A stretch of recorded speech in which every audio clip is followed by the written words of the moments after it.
আসসালামু আলাইকুম গাইস, আপনারা সবাই কেমন আছেন? আশা করি সবাই ভালো আছেন। আমিও ভালো আছি আলহামদুলিল্লাহ।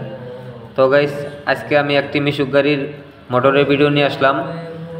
মূলত আমার মোটরটি কিন্তু চলে না, শুধু জাগাজাগি পারে। তো গাইস, আমাদের কিন্তু ম্যাগনেট থেকে এরকম সমস্যা হয়ে থাকে, কয়েল পুড়ে গেলে এরকম সমস্যা হয়ে থাকে, আইসি নষ্ট হলে এরকম সমস্যা হয়ে থাকে, কন্ট্রোলারের মসফেট চলে গেলে কিন্তু এরকম সমস্যাগুলো আমাদের হয়ে থাকে। তো গাইস, যেহেতু আমাদের এখানে এটা বের করে নিতে হবে যে আমাদের মূলত কি সমস্যা। তো গাইস, আমি মাপ দিয়ে নিয়েছি, এখানে মোটরের সমস্যা আছে, কারণ কন্ট্রোলার আমার ভালো, মোটরের আইসি ভালো। তো গাইস, আমার মোটরের কয়েলটা কিন্তু শর্ট হয়ে গেছে, যার জন্য কিন্তু আমি মোটরটা খুলে নিতেছি।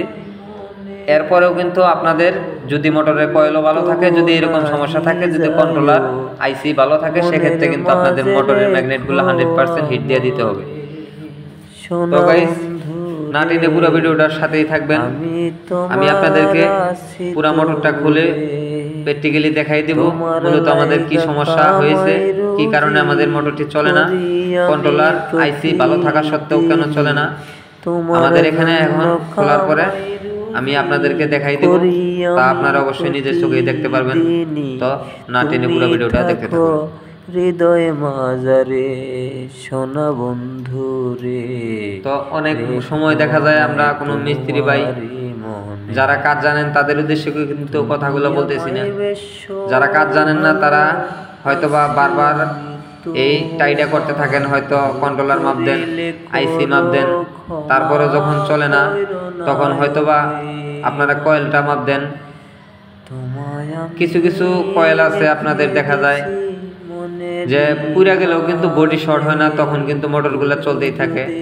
তো গাইস, ম্যাগনেটেড হাফ কিছু টেম্পার থাকে, কারণ আপনার যদি 100% চার্জের মধ্যে যদি আপনার 5% 60% যদি আপনাদের চার্জটা ম্যাগনেটে থাকে, তাহলে কিন্তু আপনাদের মোটর জাগাজাগি পারবে, আইসি কন্ট্রোলার ভালো থাকলেও কিন্তু কাজ হবে না।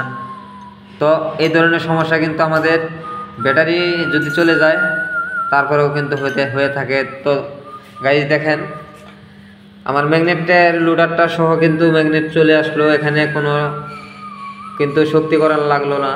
দেখেন তারগুলা কিন্তু পুরো একদম আওলাই গেছে, কারণ আমি কয়েলটা কিন্তু আগের থেকেই মাপ দিয়ে নিয়েছি, কয়েলটা কিন্তু বডি শর্ট হয়ে গেছে, যার জন্য মোটরটা খোলা। তো খোলার পরে দেখি ম্যাগনেটগুলাও কিন্তু টেম্পার চলে গেছে, একদম যায় নাই, আপনার হালকা টেম্পার কিন্তু আছে। তো আপনাদেরকে আমি কতটুকু দেখাইতে পারতেছি জানি না। তো আপনারা অবশ্যই একটু ভালো করে দেখে নেবেন। এই অবস্থা যদি কোনো কয়েল থাকে, এটা কখনোই কিন্তু চালানো সম্ভব না। যেহেতু বডি শর্ট হয়ে গেছে, কয়েলটা পুড়ে গেছে আমার 100%, এই কয়েলটা কিন্তু আবার পুনরায় বাদাই করে নিতে হবে। তো এখানে দেখতে পাচ্ছেন ম্যাগনেটগুলো কিন্তু আমাদের চার্জ নেই, একদম নাই বলে ভুল হবে, কারণ এটার মধ্যে চার্জ আছে। আপনার ধরেন যে সর্বোচ্চ থাকলে 40% চার্জ আছে, এই চার্জে কিন্তু একটি মোটর চালানো সম্ভব না। আমাদের এই মোটরটা কয়েল বাদাই করতে হবে, প্লাস ম্যাগনেটগুলা হিট দিতে হবে, অথবা পুরাতন ম্যাগনেট চেঞ্জ করে দিতে হবে। তো গাইস, আর কথা বাড়াবো না, অন্য ভিডিওতে আবার দেখা হবে।